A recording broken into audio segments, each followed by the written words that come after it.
बढ़ते petrol diesel के दाम पर बिहार की मुख्य विपक्षी पार्टी आरजेडी के महासचिव श्याम रजक ने केंद्र सरकार पर बड़ा हमला किया है।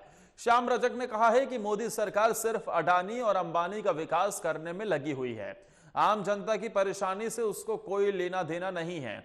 साथ ही श्याम रजक ने कहा कि देश में अभी किसान, मजदूर, हर वर्ग के लोग केंद्र सरकार से दुखी हैं। किसान सड़कों पर है, देश में महंगाई चरम पर है, लेकिन ये गूंगी बहरी सरकार अपने सत्ता के नशे में चूर है। चुनाव के समय भी और बाद में भी उन्होंने कहा कि अच्छे दिन हैं, लेकिन भारत की जनता के लिए बुरे दिन हैं।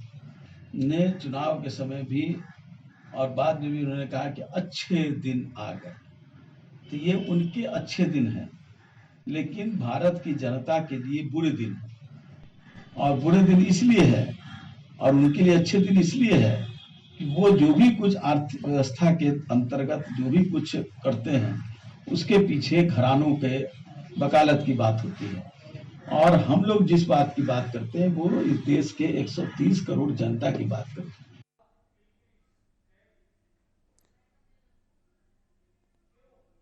पुलवामा आतंकी हमलों में शहीद हुए वीर सपूतों की याद में कैंडल मार्च निकाला गया और साथ ही श्रद्धांजलि भी दी गई। पूर्णिया के बनमनखी में बजरंग दल के द्वारा पुलवामा हमले में शहीद हुए वीर जवानों को याद करते हुए श्रद्धा सुमन कैंडल मार्च निकालकर श्रद्धांजलि अर्पित की गई। पिछले दो वर्ष पूर्व पुलवामा में हमारे वीर जो थे सेना में, उसको कायरता पूर्वक उसका हत्या किया गया, जो कि शहीद हुए। उसी को याद करते हुए हम हर वर्ष वो कविताएं याद आती है कि शहीदों के चिताओं पर लगेगी हर वर्ष मेले, मरने वाले की यही आखिरी निशान होगी, वतन पर मरने वाले की यही आखिरी निशान होगी। इसलिए हर वर्ष जो है हम इस बार जो है जितने भी हमारे बीच युवा हैं, ये सभी आर्मी का तैयारी कर रहे हैं, इसलिए इन लोगों के बीच में हम लोग आकर के शहीद को याद करते हुए आज श्रद्धांजलि सभा का आयोजन किया। जम्मू कश्मीर पुलिस ने लश्कर तैयबा और तहरीक उल मुजाहिदीन आतंकी संगठनों के आतंकियों की मदद करने वाले 2 सहयोगियों को गिरफ्तार किया है। जम्मू कश्मीर के आतंकियों का बिहार कनेक्शन सामने आने के बाद बिहार पुलिस मुख्यालय में हड़कंप मचा हुआ है। बिहार के डीजीपी जम्मू कश्मीर के डीजीपी दिलबाग सिंह से बात करने की कोशिश कर रहे हैं। बिहार के डीजीपी ने मीडिया से बातचीत में कहा कि इस मामले में एटीएस की टीम को छानबीन पर लगाया जा रहा है।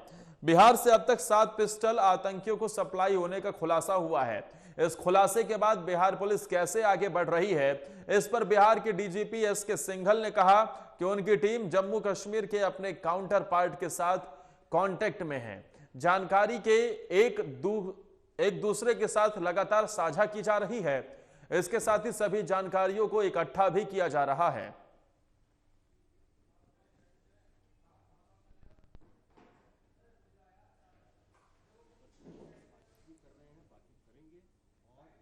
इस पर जो है जब तक हम अपनी पूरी तसल्ली नहीं कर लेंगे ना, तब तक इस पर कुछ बोलना प्रीमेच्योर होगा।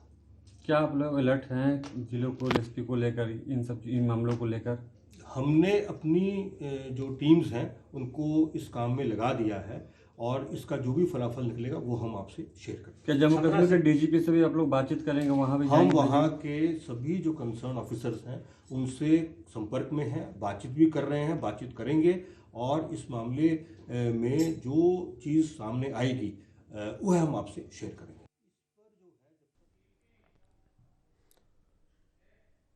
रोहतास जिले के कोचस प्रखंड के 3 पैक्सों का चुनाव आज संपन्न हुआ।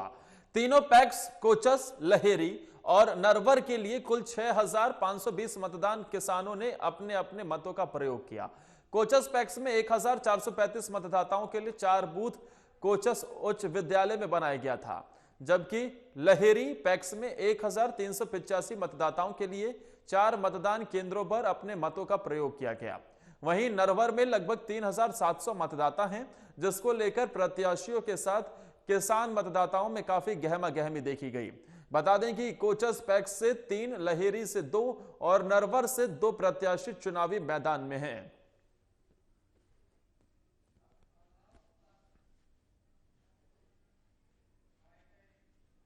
मतदान शांतिपूर्ण हो रहा है, किसी भी तरीके की दिक्कत नहीं आ रही है। जो भी लोग हैं वो विकास के ऊपर जो वोटिंग हो रही है, जितना भी वोटिंग हो रही है वो विकास के ऊपर वोटिंग कर रही है।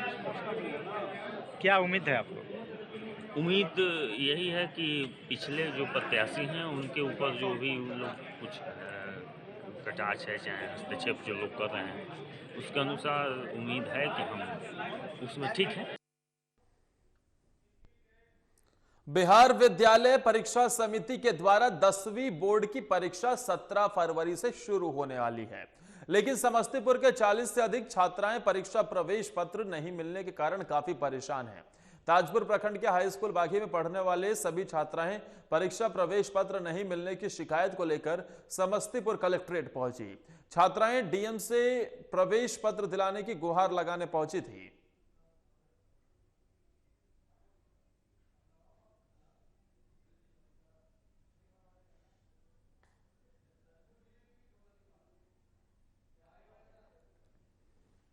अभी जो बागी स्कूल की लड़कियां हैं जी 10th का इनको 10th बोर्ड का एग्ज़ाम इनको देना था जी तो अभी हमें पता चला है कि इन लोगों को एडमिट कार्ड नहीं मिल रहा है जी और इन लोगों का कहना है कि हम लोग सेंटर एग्ज़ाम दिए थे।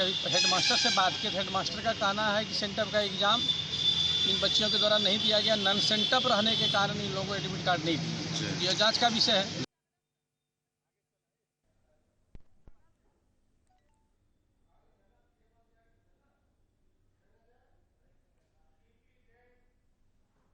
AIMIM के द्वारा एक दिवसीय धरना प्रदर्शन का आयोजन किया गया। बता दें कि किशनगंज AIMIM ने एक दिवसीय धरना प्रदर्शन किया और केंद्र सरकार पर निशाना साधा। मौके पर वक्ताओं ने कहा कि कृषि कानून किसान विरोधी है, साथ ही कहा कि सरकार की नीति कॉरपोरेट के हाथों बेचने की है। हम इस कानून को लेकर सड़क से संसद तक विरोध करेंगे। जब तक सरकार इस कानून को वापस नहीं लेगी तब तक चरणबद्ध तरीके से हम लोगों का आंदोलन जारी रहेगा।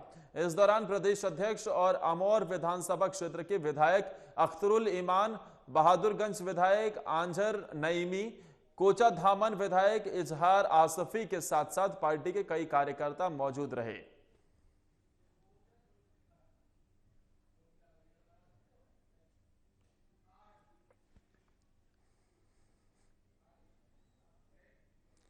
बेगूसराय में प्रधानमंत्री जन आरोग्य योजना आयुष्मान भारत का लाभ जन जन तक पहुंचाने की कवायद शुरू हो गई है। इसके लिए 17 फरवरी से 3 मार्च तक आयुष्मान पखवाड़ा आयोजित किया गया है और इस पखवाड़े में पंचायत स्तर पर शिविर लगाकर 2,79,531 आयुष्मान ई कार्ड बनाने का लक्ष्य रखा गया है, जिसमें लगभग 14 लाख छूटे हुए लोगों को इस योजना का लाभ हो सके। खास बात यह है कि 100% पात्र परिवारों को आयुष्मान कार्ड बनाने के लिए इस बार स्वास्थ्य सहित अन्य विभाग के कर्मियों को भी लगाया गया है। आयुष्मान पखवाड़ा को लेकर आज जिला पदाधिकारी अरविंद कुमार वर्मा ने प्रेस कॉन्फ्रेंस कर जानकारी दी। साथ ही जिला अधिकारी ने बताया कि एक अभियान चलाकर छूटे हुए लगभग 2,79,531 परिवारों का आयुष्मान कार्ड बनाया जाएगा। फरवरी से 3 मार्च तक आयुष्मान भारत प्रधानमंत्री जन आरोग्य योजना के तहत पखवाड़ा आयोजित किया जा रहा है, जिसमें जो बेगूसराय जिला में लगभग अभी 2,79,531 परिवार जो गोल्डन कार्ड अभी जिनका नहीं बना है, जो वंचित हैं, उसका अभियान चला के गोल्डन कार्ड बनवाने के लिए ये पखवाड़ा का आयोजन किया गया है। और इसके लिए स्वास्थ्य विभाग के द्वारा जागरूकता भी फैलाई जा रही है कि तब ताकि सभी लोगों को जानकारी हो जाए कि उनका गोल्डन कार्ड कहाँ पे बनेगा, कहाँ पे वो जाके संपर्क करके बना सकते हैं। इसके लिए जीविका, स्वास्थ्य विभाग, ICDS सभी जनप्रतिनिधियों के सहयोग से इसमें जागरूकता कार्यक्रम भी चलाया जा रहा है और साथ ही साथ इसके मॉनिटरिंग के एग्जीक्यूशन व्यवस्था दी गई। सभी पंचायतों में पंचायती राज विभाग के कार्यपालक सहायक जो कार्यरत हैं उनको डिप्यूट किया गया है।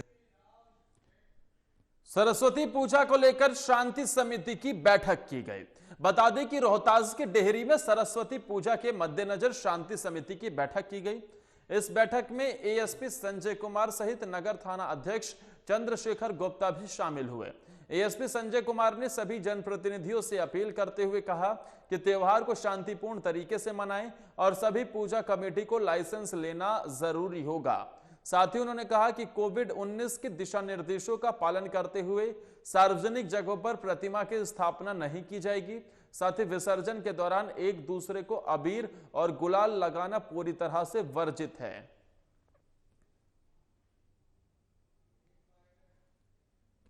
शांति समिति की बैठक डेरी नगर थाना में आयोजित की गई और सरकार का गाइडलाइन का पूरी तरह से पढ़ कर के लोगों को सुनाया गया, समझाया गया कि किसी भी हालत में कोविड-19 का पालन करना आपको आवश्यक है और पंडाल में आपको सैनिटाइजर रखना है और हर व्यक्ति को मास्क लगाने के लिए आपको बाध्य करना है। किसी भी तरह का डीजे का प्रयोग नहीं होगा और मूर्ति विसर्जन के दौरान लोगों को यह बताया गया है कि कम से कम आदमी लोग हों और 2 स्थल को चुना गया है और उसी 2 स्थल पर मूर्ति का विसर्जन किया जाएगा। बच्चों की लड़ाई में अधेड़ उम्र की महिला को अर्धनग्न कर पीटा गया। खबर पूर्णिया के बड़हरा थाना क्षेत्र की है, जहां 2 बच्चों की लड़ाई में एक अधेड़ उम्र की निर्मला देवी को अर्धनग्न कर पीटा गया। यह घटना बड़हरा कोठी थाना अंतर्गत निपनिया गांव वार्ड नंबर 11 की है। इस घटना को देख लोगों की भीड़ आश्चर्यचकित रह गई। पीड़िता निर्मला देवी ने आरोप लगाते हुए कहा कि ये लोग पहले भी मेरे साथ मारपीट कर चुके हैं, लेकिन आज सारी हदें तब पार कर गई जब मुझे ग्रामीणों के सामने अर्धनग्न कर मेरे कपड़े को फाड़कर मेरे साथ मारपीट की गई। मामले में बड़हरा पुलिस ने पीड़िता के घर आकर बयान लिया। ओकर बच्चा कहलकै किया मारलकै, कनी देर के बाद में ओकर गार्जियन एलै हमरा मारे लागलै। साड़ी फाड़ि देलकै, ब्लाउज फाड़ि देलकै, गला से चेन खींच लेलकै। हमरा बेटा के जिम्मा से बचबै में 8,000 टका छीन लेलकै। किसने छीन लिया? वह दोनों मिलके, दोनों लारे करते, दोनों ने छीन लेते। राकेश छीन लेकै। राकेश और एक पिंटू। ये राकेश और पिंटू कौन है? सर वो दियादे में छे। उसके पिताजी का क्या नाम है? नाम तो सर छे 2टा चले छे, मुरली आ भगलू। एकर गनौर यादव ओकरा पिता के नाम छे। कि से दोनों आदमी जैसे ही निर्मला देवी और पिंटू यादव, वो राकेश यादव, तीनों आदमी लड़ रहे थे। तो पिंटू यादव और राकेश यादव कौन है? तो दोनों चचा भतीजा लगते हैं। तो राकेश यादव का पिताजी का क्या नाम है? पिंटू यादव का पिताजी का क्या नाम? वो भगलू यादव है और राकेश का गोवर्धन यादव, गोनर यादव जिसको बोलते हैं। आगे क्या हुआ? तो उसके बाद जो हम वहाँ देखे तो हम दोनों को छोड़ा दिए। छोड़ाने के बाद तो कोई मानता है वहाँ, उसको हम एक बार पकड़े तो इधर से ही भिड़ा, उधर से पकड़े तो उधर ही भिड़ा, माने पूरा हो गया जो कि हम तबाह हो गए वहाँ। बिहार सरकार के पर्यटन मंत्री नारायण प्रसाद शाह ने आज बेतिया के सर्किट हाउस में प्रेस कॉन्फ्रेंस की। इस दौरान उन्होंने कहा कि पर्यटन के क्षेत्र में चंपारण का चहुमुखी विकास किया जाएगा। यहां अपार संभावनाएं हैं। उन्होंने कहा कि यहां के उदयपुर जंगल, वाल्मीकि नगर, व्याघ्र परियोजना, सरैया मन झील, अमुवा मन झील को विकसित किया जाएगा। साथ ही आजादी के समय अपना बलिदान देने वाले 9 शहीदों के याद में बना शहीद पार्क का भी विकास होगा।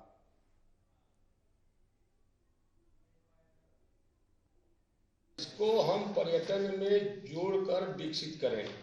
जैसे हमारा विचार है कि मोतिहारी सर्किट बनाकर और वहां से पश्चिमी चंपारण और पूर्वी चंपारण के क्षेत्रों को पर्यटन के रूप में पर्यटकों को लाने का काम करें, जिसमें हमारा अमुआ मन है, वहाँ भी कार्य योजनाएं चल रही हैं। बेतिया राज का एक स्मृति के रूप में हम लोग चाहते हैं बेतिया राज को, जो राजा का महल है, उसको भी लेकर हम लोग एक योजना बनाएं, जिसमें हमारी सारी हमारे पूर्व के राजा को जैसे। खबर बेगूसराय से है, जहां चोरी के आरोप में लोगों ने पकड़कर एक युवक की जमकर पिटाई कर दी। घटना नगर थाना क्षेत्र के खातोपुर की है। बताया जा रहा है कि सूचना पर पहुंची पुलिस ने युवक को अपने कब्जे में ले लिया है और पीड़ित युवक को सदर अस्पताल में भर्ती कराया है। आइए सुनवाते हैं आपको। भैया ले गया उधर 10-15 मिनट मारा, मेरा मोबाइल तक छीन लिया और जूते बोला तो मेरे हाथ में मारा। नहीं कुछ नहीं, और हमको पकड़ने के बजाय उसको पकड़ने के बजाय हमको पकड़ लिया। कुछ चुराया भी है उसका? उसका आरोप है कि चोरी करके भाग रहा था। ना, हाँ, वो मेरा मोबाइल तक छीन लिया। इसी के साथ इस बुलेटिन में इतना ही। नमस्कार।